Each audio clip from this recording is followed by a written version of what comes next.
Assalamualaikum warahmatullahi wabarakatuh, and very good morning to all my students. Alright, we continue again our lesson for Mathematics DLP Year 4 in Unit 4 for time. So today we're going to see the next subtopic which is time estimation. Jadi hari ini kita nak tengok tentang subtopik penganggaran masa. Time estimation stand for anggaran masa. Kita nak menganggar masa. Alright, everyone, you can turn to your textbook.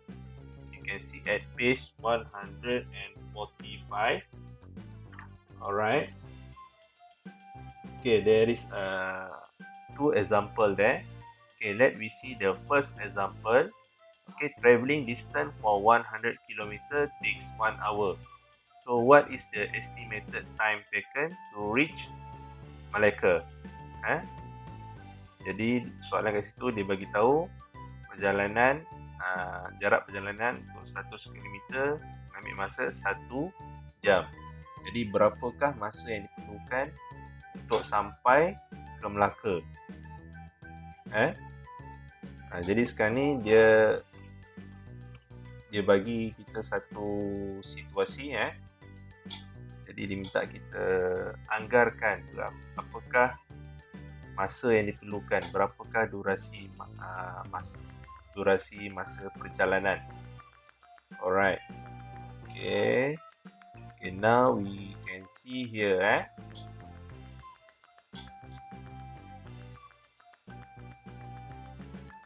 Okay, this is the map of Johor, and also next to Johor is Melaka on the left side. Okay, ni peta negeri Johor. Jadi sebelah kiri Johor ni adalah negeri Melaka. This is Batu Pahat. This is Muar. Okay, and this is Melaka. Okay, alright, this is Melaka. Okay, this is the map of Johor State. Ini adalah peta negeri Johor. On the left side is Melaka State. Di sebelah kiri ni adalah negeri Melaka. Okay, so this car travel from somewhere on the north. Jadi kenderaan ni dia bergerak daripada arah utara lah, nak menuju ke arah selatan. So Johor ni adalah selatan. So Melaka, so they already give us the distance. Melaka is 96 km. Okay, next Muar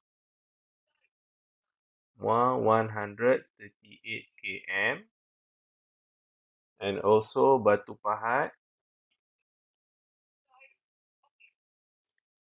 200 km. Alright. So what is the estimated time taken to reach Melaka? Okay, you just see here. So Melaka is 96 kilometer.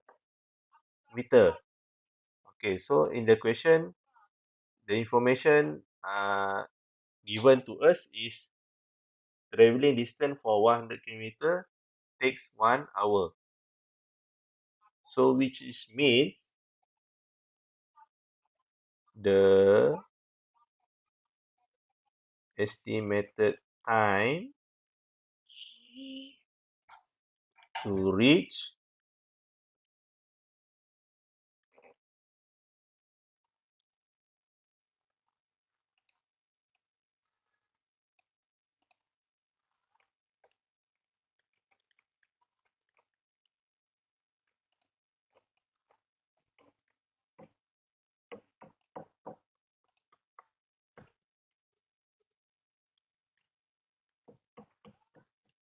Alright, so the estimated time to reach Melaka is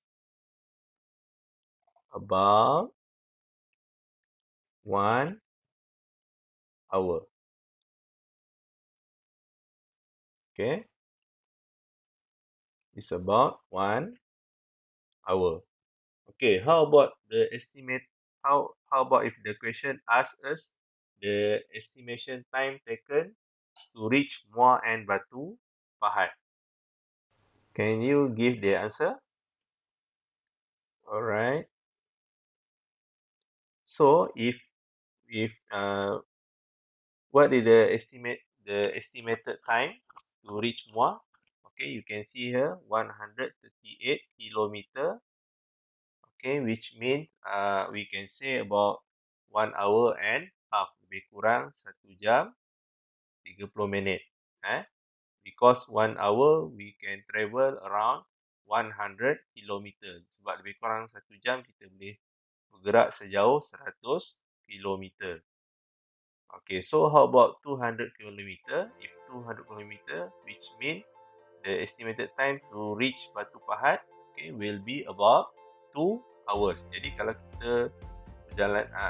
kita nak anggarkan perjalanan nak sampai ke Batu Pahat akan mengambil masa lebih kurang 2 jam. So I hope you understand our lesson today. So see you again insyaAllah next week. Assalamualaikum warahmatullahi wabarakatuh. Have a nice day.